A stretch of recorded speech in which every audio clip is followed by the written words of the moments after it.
Learn fast എഡ്യൂക്കേറ്റിലേക്ക് എല്ലാവർക്കും സ്വാഗതം. Statistical assistant grade 2 2025 എക്സാമിന് വേണ്ടിയിട്ട് നമ്മൾ എല്ലാവരും തന്നെ പഠിക്കുവാനായിട്ട് പോവുകയാണല്ലേ. അതിലെല്ലാവർക്കും ഉള്ളൊരു സംശയമാണ്, ഏത് ജില്ലയിലേക്കാണ് നമ്മൾ അപേക്ഷിക്കേണ്ടത്, അല്ലെങ്കിൽ അപേക്ഷിച്ച് കഴിഞ്ഞവർക്ക് അറിയേണ്ട ചില കാര്യങ്ങളുണ്ട്. ആ ജില്ലയിലെ നിയമനം കിട്ടുവാനായിട്ടുള്ള സാധ്യതകൾ എത്രത്തോളമാണ്? ഈ ഒരൊറ്റ വീഡിയോയിൽ തന്നെ നമ്മൾ കാസർഗോഡ് ജില്ലയിലെ സ്റ്റാറ്റിസ്റ്റിക്കൽ അസിസ്റ്റന്റ് ഗ്രേഡ് 2 നിയമന സാധ്യതകൾ എത്രത്തോളമാണെന്നാണ് അനലൈസ് ചെയ്യുവാനായിട്ട് പോകുന്നത്. ശ്രദ്ധിക്കുക, ഈ ഒരു വീഡിയോ കാസർഗോഡ് ജില്ലയിൽ അപ്ലൈ ചെയ്തവർക്ക് വേണ്ടി മാത്രമുള്ള വീഡിയോ അല്ല. അപ്ലൈ ചെയ്യുവാൻ പോകുന്നവർക്കും അപ്ലൈ ചെയ്യണോ വേണ്ടയോ എന്ന സംശയത്തിൽ നിൽക്കുന്നവർക്കും വേണ്ടിയുള്ള ഒരു വീഡിയോ ആണ്. ഇതുപോലെ തന്നെ കേരളത്തിലെ എല്ലാ ജില്ലകളുടെയും വീഡിയോ നമ്മളുടെ യൂട്യൂബ് ചാനലിൽ അപ്ലോഡ് ചെയ്തിട്ടുണ്ട്. അതുപോലെ എല്ലാ ജില്ലകളുടെയും ജില്ലാ തലത്തിലുള്ള കമ്പാരിസൺ ആയിട്ടുള്ള വീഡിയോയും അപ്ലോഡ് ചെയ്യുന്നതാണ് കേട്ടോ. അപ്പോൾ ഈ ഒരു വീഡിയോ നിങ്ങളുടെ കാസർഗോഡുള്ള എല്ലാ സുഹൃത്തുക്കൾക്കും ഷെയർ ചെയ്ത് കൊടുക്കുവാനായിട്ട് മറക്കരുത്. അപ്പോൾ നമുക്ക് കാസർഗോഡ് ജില്ലയുടെ ഡീറ്റെയിൽസിലേക്ക് കടക്കാം. എത്ര പേരാണ് കാസർഗോഡ് ജില്ലയിലെ കഴിഞ്ഞ തവണത്തെ സ്റ്റാറ്റിസ്റ്റിക്കൽ അസിസ്റ്റന്റ് ഗ്രേഡ് 2 പരീക്ഷയ്ക്ക് വേണ്ടിയിട്ട് അപ്ലൈ ചെയ്തത്? 3411 പേര് മാത്രമാണ് കാസർഗോഡ് ജില്ലയിൽ ഈ ഒരു പരീക്ഷയ്ക്ക് വേണ്ടിയിട്ട് കഴിഞ്ഞ തവണ അപ്ലൈ ചെയ്തത്. വെറും 3411 പേര് മാത്രം. അതിൽ എത്ര പേരായിരുന്നു കൺഫർമേഷൻ നൽകിയത്? 2206 പേര് മാത്രമാണ്. അതായത് 3411 പേരെന്ന് പറയുന്നത് എക്സാമിന് വേണ്ടി അപേക്ഷിച്ചവരുടെ എണ്ണമാണ്.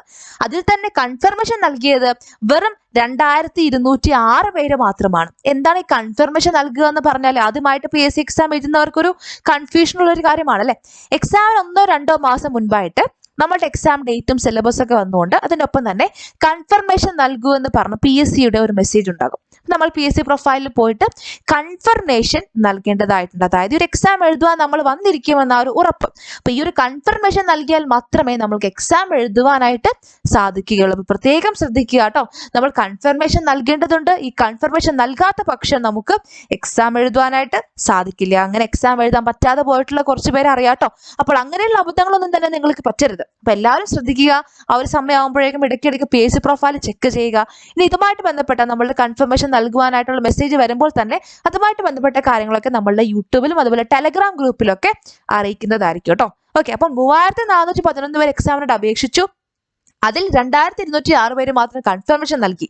ഇത് നിങ്ങൾ കൺഫർമേഷൻ നൽകിയാലും ചിലപ്പോൾ നിങ്ങൾക്ക് പല സാഹചര്യങ്ങൾ കൊണ്ട് ഒരു എക്സാം എഴുതാൻ പറ്റാതെ പോയേക്കാം. അങ്ങനെ 2206 പേരിൽ ഈ കാസർഗോഡ് ജില്ലയിലെ എക്സാം എഴുതിയവരുടെ എണ്ണം എന്ന് പറയുന്നത് വെറും 1648 ആണ്. വെറും 1648. ഇത്രയും പേര് മാത്രമാണ് ഈ ഒരു കാസർഗോഡ് ജില്ലയിൽ പരീക്ഷ എഴുതുന്നത്. നിങ്ങളൊന്ന് ആലോചിച്ച് നോക്കിക്കേ, ഇതുപോലുള്ള ഒരു മറ്റേതെങ്കിലും ഒരു PSC പരീക്ഷ നിങ്ങൾ കണ്ടിട്ടുണ്ടോ? വെറും 1648 പേര് മാത്രം എഴുതുന്ന ഒരു PSC പരീക്ഷ, ഒരു മത്സര പരീക്ഷ.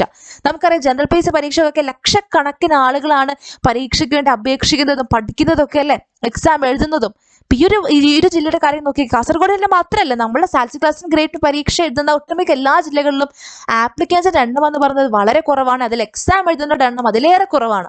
ഇത്രയും കോമ്പറ്റീഷൻ കുറവുള്ള, ഇത്രത്തോളം ഈസി ആയിട്ട് നമുക്കൊരു ജോലി കിട്ടാൻ സാധ്യതയുള്ള മറ്റൊരു പരീക്ഷ നമുക്ക് ഇല്ലാട്ടോ, കേരള PSC ഇല്ല. അപ്പൊ സ്റ്റാറ്റിസ്റ്റിക്കൽ അസിസ്റ്റന്റ് ഗ്രേഡ് 2 പരീക്ഷയുടെ പ്രത്യേകത അത് തന്നെയാണ്. വെറും 1648 പേര് മാത്രമാണ് ഈ ഒരു പരീക്ഷ അന്ന് കാസർഗോഡ് ജില്ലയിൽ എഴുതിയത്.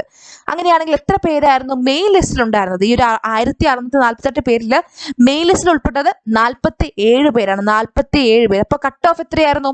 കാസർഗോഡ് ജില്ലയുടെ കട്ട് ഓഫ് എന്ന് പറയുന്നത് 27.33 മാർക്ക്. 27.33 മാർക്ക്. നിങ്ങൾ ഓർക്കുക, 100 മാർക്കിന്റെ എക്സാം ആണ് കേട്ടോ. 100 മാർക്കിന്റെ എക്സാമിൽ 27.33 മാർക്ക് മാത്രമാണ് കട്ട് ഓഫ് എന്ന് പറയുന്നത്. അപ്പോൾ 27.33 മാർക്കും അതിനു മുകളിൽ മാർക്ക് വാങ്ങിയ 47 പേരായിരുന്നു ആ ഒരു കാസർഗോഡ് ജില്ലയുടെ മെയിൻ ലിസ്റ്റിൽ ഉൾപ്പെട്ടിട്ടുണ്ടായിരുന്നത്. അതിൽ ഹയസ്റ്റ് മാർക്ക്, ആ ഒരു ലിസ്റ്റിലെ ഹയസ്റ്റ് മാർക്ക് 50.67 മാർക്കായിരുന്നു. അപ്പോൾ ഇതുവരെ കാസർഗോഡ് ജില്ലയിൽ പോയിട്ടുള്ള അഡ്വൈസുകളുടെ എണ്ണം എത്രയാണ്? 28 അഡ്വൈസുകളാണ് കാസർഗോഡ് ജില്ലയിൽ ഇതുവരെ പോയിട്ടുള്ളത്. അപ്പോൾ നമ്മുടെ ഒരു അഡ്വൈസുകളുടെ എണ്ണം നോക്കിയാലും അതുപോലെ എക്സാം എഴുതുന്നവരുടെ, കോമ്പീറ്റ് ചെയ്യുന്നവരുടെ എണ്ണം നോക്കിയാലും ഇതുപോലെ മറ്റൊരു പരീക്ഷ നിങ്ങൾക്ക് കാണുവാനായിട്ട് സാധിക്കില്ല കേട്ടോ. അപ്പൊ അത് തന്നെയാണ് ഈ ഒരു എക്സാമിന് പ്രത്യേകത. അപ്പോൾ എല്ലാവരും തന്നെ ഈ ഒരു പരീക്ഷ, ഇത് വലിയൊരു സുവർണാവസരമാണ്. ഈ ഒരു അവസരം നിങ്ങൾ നന്നായിട്ട് തന്നെ പ്രയോജനപ്പെടുത്തുക.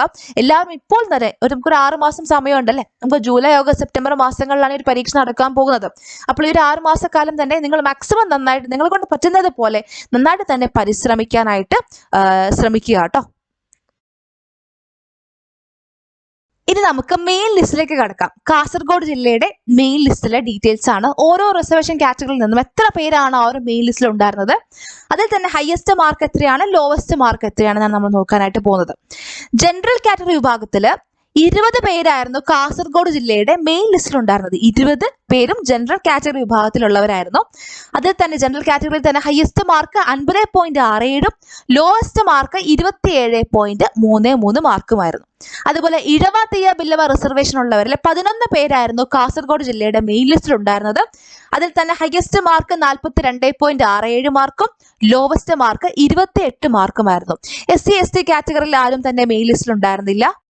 അതുപോലെ മുസ്ലിം റിസർവേഷനുള്ള 7 പേരായിരുന്നു കാസർഗോഡ് ജില്ലയിലെ മെയിൻ ലിസ്റ്റിൽ ഉണ്ടായിരുന്നത്. അതിൽ ഹയസ്റ്റ് മാർക്ക് ആ ഒരു മുസ്ലിം റിസർവേഷനിലുള്ളവർ തന്നെ ഹയസ്റ്റ് മാർക്ക് 42 മാർക്കും ലോവസ്റ്റ് മാർക്ക് 29 മാർക്കുമായിരുന്നു. LC കാറ്റഗറിയിലും അതുപോലെ SC CC ധീവര ഹിന്ദു നാടർ ഈ കാറ്റഗറിയിലൊന്നും തന്നെ ഈ റിസർവേഷനുള്ള ആരും തന്നെ മെയിൻ ലിസ്റ്റിൽ ഉണ്ടായിരുന്നില്ല. അതുപോലെ OBC കാറ്റഗറിയിൽ 7 പേര് മെയിൻ ലിസ്റ്റിൽ ഉണ്ടായിരുന്നു. അതിൽ ഹയസ്റ്റ് മാർക്ക് ലോവസ്റ്റ് മാർക്ക് ഇവിടെ കൊടുത്തിട്ടുണ്ട്, നിങ്ങൾ നോക്കാം കേട്ടോ. വിശ്വകർമ്മ കാറ്റഗറിയിൽ ഒരാൾ മാത്രമേ ഉണ്ടായിരുന്നുള്ളൂ മെയിൻ ലിസ്റ്റിൽ. SIS നാടാറിലും ഒരാൾ മാത്രമേ മെയിൻ ലിസ്റ്റിൽ ഉണ്ടായിരുന്നുള്ളൂ. ആ ഉണ്ടായിരുന്ന ആളുടെ മാർക്ക് എത്രയാണെന്നും മെയിൻ ലിസ്റ്റിൽ ഉണ്ടായ ആളുടെ മാർക്ക് ഇവിടെ കൊടുത്തിട്ടുണ്ട് കേട്ടോ. അപ്പൊ നിങ്ങൾക്ക് നിങ്ങളുടെ റിസർവേഷൻ ഏതാണോ അതുമായിട്ട് ബന്ധപ്പെട്ട ആ ഒരു ഡാറ്റ നിങ്ങൾക്ക് നോട്ട് ചെയ്ത് വെക്കാവുന്നതാണ് കേട്ടോ.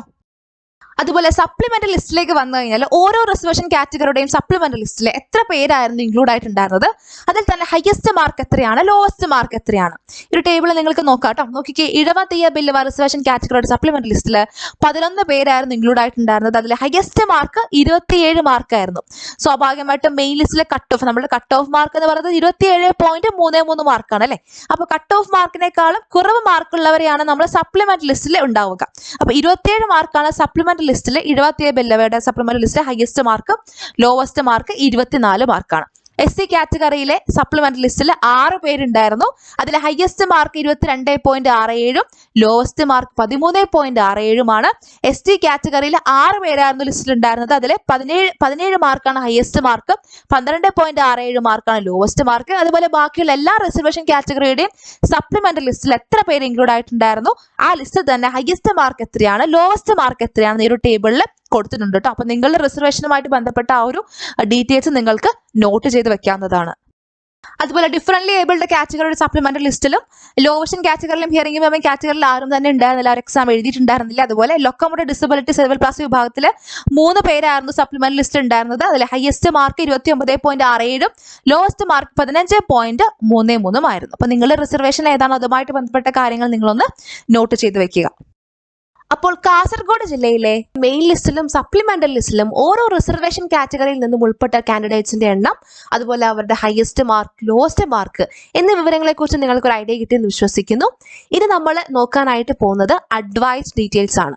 അതായത് ഓരോ റിസർവേഷൻ കാറ്റഗറിയിൽ നിന്നും ഏറ്റവും അവസാനം അഡ്വൈസ് പോയ ആളുടെ റാങ്ക് എത്രയാണ്, അല്ലെങ്കിൽ ഏറ്റവും അവസാനം അഡ്വൈസ് പോയ ആളുടെ മാർക്ക് എത്രയാണ് എന്നീ കാര്യങ്ങളൊക്കെയാണ് കേട്ടോ.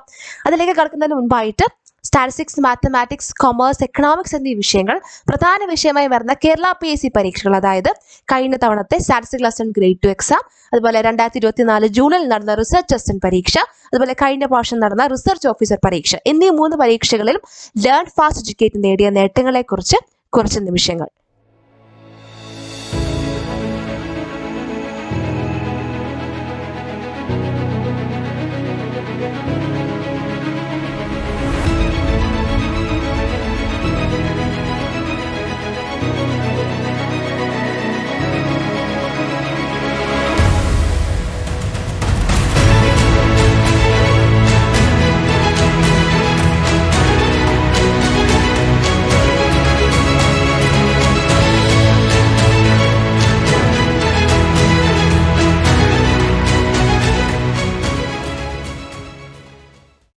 ഇനി നമുക്ക് അഡ്വൈസ് ഡീറ്റെയിൽസിലേക്ക് കടക്കാം. കാസർഗോഡ് ജില്ലയിലെ അഡ്വൈസുകളുടെ ഡീറ്റെയിൽസ് ആണ്.